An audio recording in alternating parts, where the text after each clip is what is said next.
Anil Malhotra's queries regarding Franklin Ultra Short Bond Fund, which is in the process of winding up. He had investments in it and he's got a part payment. He wants to know if and when will the rest be paid. Well, Franklin Ultra Short Bond Fund has been relatively better off amongst the six shuttered Franklin schemes. It has already paid back about 50% of the dues to the investors in the first tranche itself. Also, about 5% of the AUM, which stood in the books of the fund at the time when the winding up was first announced back in April 2020. So, about 5% of that money is further available in cash, and it should be a matter of time before this money is also distributed to the investors.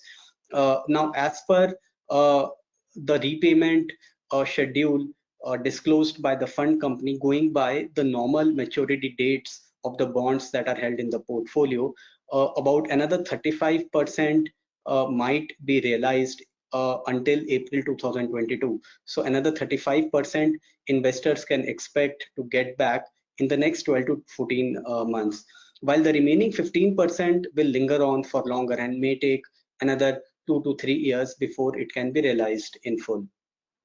But having said that, now that the SBI mutual fund has got the mandate to look for opportunities to liquidate this portfolio in the secondary market and pay back the investors. So in case SBI mutual fund is able to get good values for these underlying bonds in the secondary market, it might be able to sell them off and realize that money sooner than the maturity dates and pay back to the investors.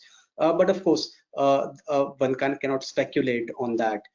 That story would unfold depending upon what kind of realizable value can these bonds fetch in the secondary markets.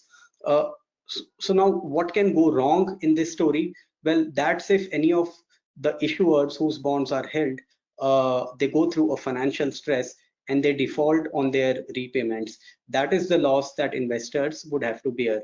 Now remember that a significant portion of this fund continues to be in lower rated bonds. So about a third of the remaining AUM of this fund are in bonds which are rated A plus, while there is only a minuscule 0.04% money which is in AAA rated bonds. And over these 10 months since the winding up was first announced, there have been certain downgrades in the credit ratings of the bonds which the fund holds.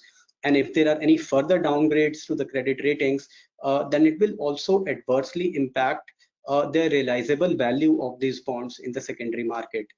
So that's an aspect which one needs to watch out for.